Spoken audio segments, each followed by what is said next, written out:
O Senhor esteja conosco, Ele está no meio de nós. Proclamação do Evangelho do nosso Senhor Jesus Cristo, segundo São João. Glória a vós, Senhor. Vamos pegar a palavra de Deus hoje, que está em João, capítulo 4.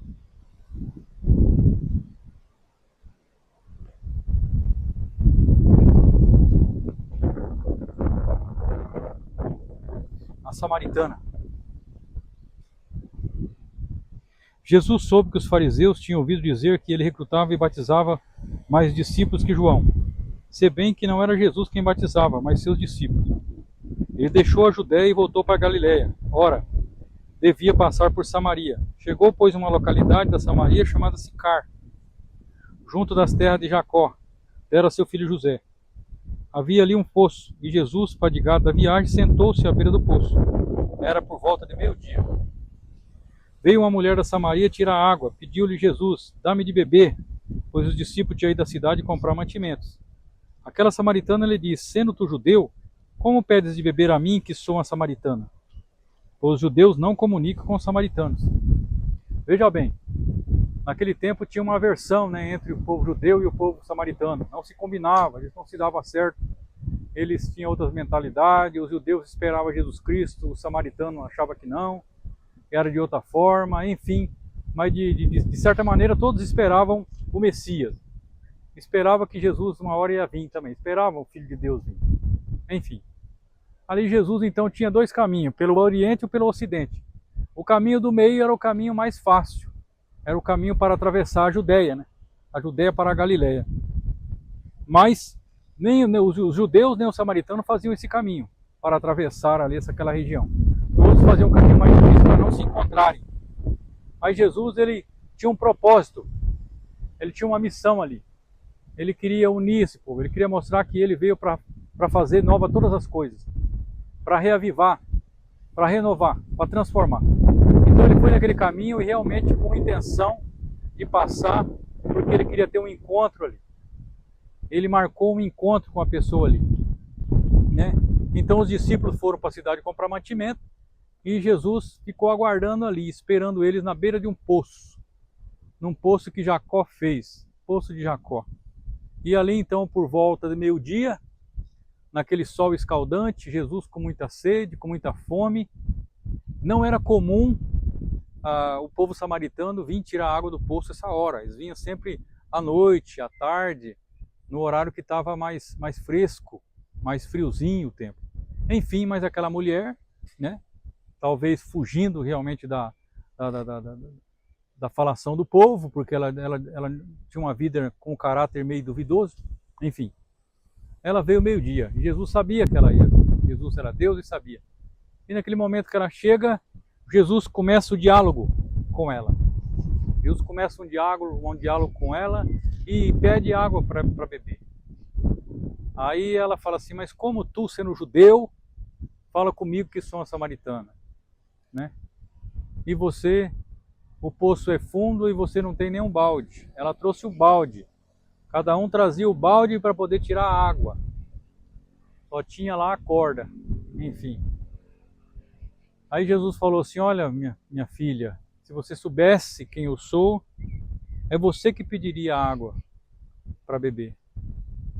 Que eu te daria uma água viva, que emanaria para a vida eterna, e você não precisaria mais, ficar correndo atrás dessa água, desse mundo, dessa água que você está querendo buscar. Enfim, é claro que precisamos da água que nós bebemos, da água H2O, a água que nos alimenta, que o nosso corpo, a maior parte do nosso corpo é essa água. Mas Jesus estava falando ali de forma espiritual, era em espírito que ele estava falando. Era algo muito mais profundo do que a mentalidade da época daquele povo estava acostumado a ver, a sentir, a experimentar. E aí então aquela mulher fala assim: nossa, mas o poço é fundo, você não tem balde, você quer que eu te dou água, você está com sede, e você está dizendo que você tem uma água viva, Você está dizendo que você tem essa água viva? Como pode ter essa água viva? Aí Jesus falou para ela, Senhor, não tens como tirá-la, o poço é fundo. De onde tem, pois, essa água? Pois os judeus, se conhecesse o dom de Deus, Jesus falou para ela, primeiro foi isso, E quem é que te diz dar de beber? Certamente lhe pedirias tu mesmo a ele, e ele te daria uma água viva. A mulher replicou: Senhor, não tens com que tirá-lo, o poço é fundo, de onde tens, pois, essa água viva? És porventura maior que nosso pai Jacó? Respondeu Jesus: todo aquele que beber dessa água vai tornar-se ter sede. Mas o que beber dessa água que eu lhe der jamais terá sede. Mas a água que eu lhe der virá formar nele uma fonte de água viva que jorrará até a vida eterna. A mulher replicou: Senhor, dá-me dessa água para que já não ter sede e nem vir aqui tirá-la. Ela não tinha compreendido ainda. É aquilo que fala a palavra de Deus, né? Aquilo que fala em Jeremias. Jeremias capítulo 2, versículo 13. Fala: porque o meu povo cometeu uma dupla adversidade, abandonou a minha água, a fonte de água viva, para cavar citernas furadas, citernas fendidas que não retêm água. É o sentimento obscurecido, é a mentalidade obscurecida, né, que a gente tem, que enquanto ainda não tem esse encontro com Deus, enquanto não experimenta esse Espírito Santo, essa água viva, como Jesus está dizendo aqui. Em 2 Pedro também, nós vemos que 2 Pedro também Deus fala através de Pedro. 2 Pedro capítulo 2, versículo 17. Estes são as fontes sem água e nuvens agitadas por turbilhões destinados à profundeza das trevas. Com palavras tão vãs quanto enganadoras atraídas pelas paixões carnais e pela devassidão aqueles que mal acabam de escapar dos homens que vivem no erro. Então o povo estava cego. A cegueira ainda estava tomando conta do coração daquele povo. A cegueira estava tomando conta ainda do coração daquela filha. Como falava aqui em Jeremias, né? Abandonou a mim a fonte de água viva para cavar cisterna furada, sem vida, que não retém água, que só tem lama. E Jesus disse: eu sou a água viva. Eu sou a água viva. Ela ainda não tinha compreendido, como muito ainda, e muita gente na igreja, muita gente ainda dentro da igreja, que ainda não compreendeu o que é essa água viva. Não compreendeu o que é essa fonte de água viva que fala em Eclesiástico, capítulo 30, versículo 23. Que a alegria é uma fonte inesgotável de santidade. Uma fonte inesgotável. Está em Gálatas, capítulo 5, versículo 17, que os frutos do Espírito Santo, que a alegria é um fruto do Espírito Santo. É um fruto para alguém se alimentar. O quanto que está faltando esse fruto da fé, esse fruto da bondade, esse fruto do amor, esse fruto da brandura, esse fruto da fidelidade, esse fruto da fé, que está faltando as pessoas se alimentarem em nós desse fruto. É um fruto dado pelo Espírito Santo, através dessa água viva que é nosso Senhor Jesus Cristo. Não é uma água suja, não é um poço furado, fendido, não é uma cisterna furada, não é aquilo que fala em Ageu também, que a gente faz num saco roto, num saco furado. Não, Jesus Cristo é uma fonte de água viva. Ele fala que é fonte, ele não fala que é uma represa. Jesus Cristo não fala que é uma caixa d'água, ele é uma fonte de água viva. Em João 7,37 fala: se você tem sede, vem em mim e beba, que do seu interior eu manarei uma fonte de água viva. Eu farei de você uma fonte de água, não uma caixa d'água só. Vou fazer você um poço artesiano, um poço poderosíssimo. Eu vou fazer de você um aquífero. Vou fazer de você realmente uma plataforma dessa que tem aqui abaixo de nós, no Brasil, na nossa região aqui do Paraná. Todo esse lençol freático de água viva, poderosíssima, para curar, para libertar, para restaurar, para sarar nações. Uma água que vai curar, uma água que vai restaurar, uma água que vai vivificar, que vai transformar. Nós estamos muitas vezes cegos pela cegueira desse mundo. Em Isaías também fala para nós o Senhor.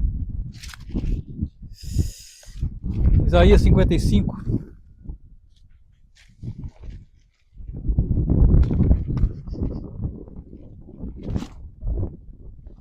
Isaías 55.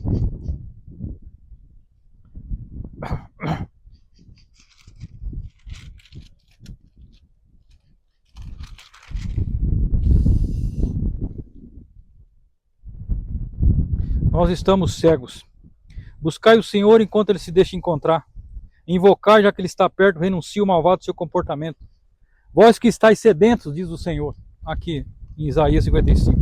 Vinde às nascentes das águas, vinde comer Vós que não tens alimento, vinde comprar trigo sem dinheiro, vinho e leite sem pagar. Por que despender vosso dinheiro naquilo que não alimenta, o produto do vosso trabalho naquilo que não sacia? Para que tanta luta, para que tanta correria, sendo que Jesus é o Senhor, Ele é a fonte da água viva. Ele fala em sabedoria, capítulo 16, versículo 12 e versículo 26. Não é o unguento que cura o homem, não é a água que sacia o homem, não é o alimento que mata a fome do homem, mas é a minha palavra que cura, alimenta, sacia e veste o homem, dá toda a capacidade para o homem. É a minha palavra, é na minha palavra. O Salmo 118, versículo 105, fala que lâmpada para os meus pés, para os teus pés, é a palavra de Deus, é a tua palavra. Luz para a gente seguir, direção exata para onde a gente deve ir. Não podemos abandonar essa fonte de água viva. E nessa conversa que Jesus estava aqui com a samaritana, nessa conversa que ele está aqui em João, capítulo 4, com a samaritana, vamos vendo o quanto que ele vai progredindo nessa conversa, nesse conhecimento com ela, de saber a vida dela, o quanto que ela precisava mudar, se transformar, ser curada, e ela foi se convertendo. E ela falou aqui, né? Jesus foi conversando com ela. O vento aqui tira a palavra do lugar.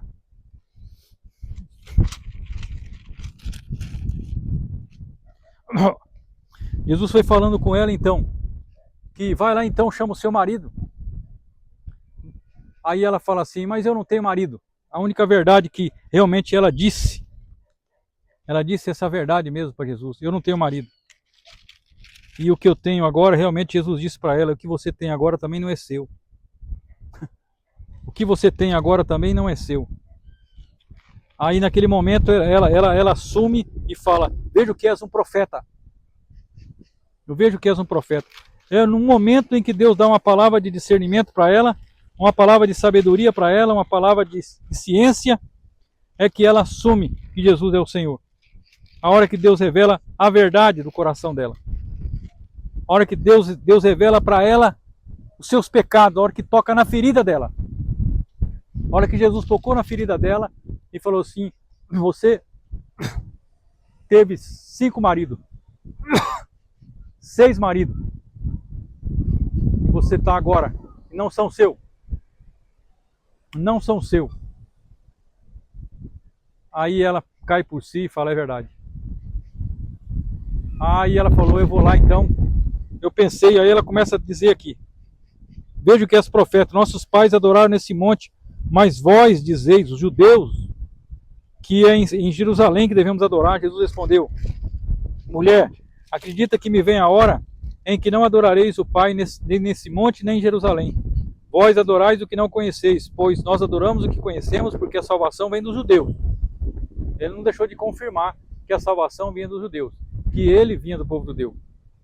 Mas vem a hora, já chegou a hora em que os verdadeiros adoradores hão de adorar o Pai em espírito e em verdade. E são esses adoradores que o Pai deseja. Deus é espírito, e os seus adoradores devem adorar em espírito e verdade. Respondeu a mulher, sei que deve vir o Messias, que chama o Cristo. Olha bem, ela conhecia as escrituras também. Que ele fará conhecer toda a verdade. Disse Jesus, eu sou quem fala contigo. Eu sou o Messias. Dizendo isso, se maravilharam que você estivesse falando com a mulher. Os discípulos chegaram nessa hora. Todavia perguntaram por que fala com ela. A mulher deixou seu cântaro, foi à cidade onde veio. Olha, o homem que disse tudo de mim. O homem falou todos os meus pecados. Será que não é ele realmente o Messias? Ela que não tinha muita instrução, não tinha muito conhecimento, não tinha muito estudo, ela começou a pregar na sua simplicidade e começou a converter os samaritanos em relação a Jesus. Muitos vieram e Jesus continuou pregando para eles e se converteram, os samaritanos, pela pregação de Jesus. E pela força da pregação, da experiência que aquela mulher teve por experimentar essa água viva. Então o que é essa água viva? Essa água viva é o Espírito Santo de Deus. Essa água viva nada mais é que o Espírito Santo de Deus. Já não é por causa de tua declaração que cremos, mas nós mesmos ouvimos e sabemos que esse é verdadeiramente o Salvador do mundo. Isso é o povo samaritano que já disse, não, quando eles foram lá, experimentaram e viram em Jesus a graça. Jesus era a própria fonte de água viva. Ele era próprio lençol freático vivo do poder do Espírito Santo naquela hora. Então todos aqueles que encostavam em Jesus com o coração aberto eram transformados. Mas o nosso coração anda endurecido, empedernido, pedrificado, endurecido. Quando a palavra de Deus fala em João 7,37, se você tem sede, vem em mim e beba, a gente prefere ficar bebendo essa água suja do pecado. Nós preferimos ficar bebendo essa água suja da Rede Globo de televisão, desses canais de televisão que estão na televisão e pelos canais que estão na internet também, pelos meios de comunicação na internet, pelas redes sociais. Nós preferimos ficar vendo um monte de porcaria, se alimentando com esse monte de porcaria, bebendo esse monte de porcaria, do que beber a água viva do Espírito Santo, do que beber uma palavra da Igreja Católica, uma palavra de um sacerdote católico, de um pregador católico. Sempre que você ouvir um pregador católico, um sacerdote, um padre, um bispo católico, ouça ele com o catecismo e a Bíblia do lado. Sempre com os documentos da igreja. Sempre, qualquer um que seja. Sempre, duvide de tudo. Nós estamos num tempo hoje que nós temos que estar realmente com o catecismo e com a Bíblia do lado. Nós temos que saber que a igreja não é só a Bíblia. Que a igreja fez a Bíblia. A igreja é muito antes da Bíblia. A igreja católica que elaborou a Bíblia que nós temos hoje. Então nós temos que ter um conhecimento, buscar esse conhecimento dessa água viva, dessa fonte de água viva que cura, que liberta, que restaura, que renova, que faz de nós criaturas novas. É uma palavra muito forte. Jesus ele foi buscar ter esse encontro com essa mulher. Jesus está buscando ter um encontro conosco também nessa manhã. E Ele que prepara o encontro. Ele faz todas as coisas. Ele prepara o encontro da nossa oração com Ele. Ele vem oferecendo para nós, querendo algo de nós. Você vê que coisa interessante? E quando ele chegou diante da samaritana, ele pediu para ela. Como assim? Para ela se sentir importante. Para ela se sentir orgulhosa, para dizer assim, poxa, eu tenho algo para oferecer. Quando foi perceber, Jesus não estava com sede. Embora com aquela sede que Jesus tinha sede da alma dela. Jesus tinha sede de curar ela, de curar as feridas dela. Ela era tão apaixonada, ela tinha tanto amor no coração, ela precisava de tanto amor que ela teve 6 maridos. Só que Jesus era o 7º, o perfeito, chegou para assumir o papel que precisava no coração dela. Porque dentro do nosso coração existe um buraco do tamanho do nosso Deus chamado Jesus Cristo. Enquanto ele não chega, a gente fica procurando água suja, água encardida nesse mundo. Deus te abençoe, Deus te abençoe, Deus te abençoe. Amém.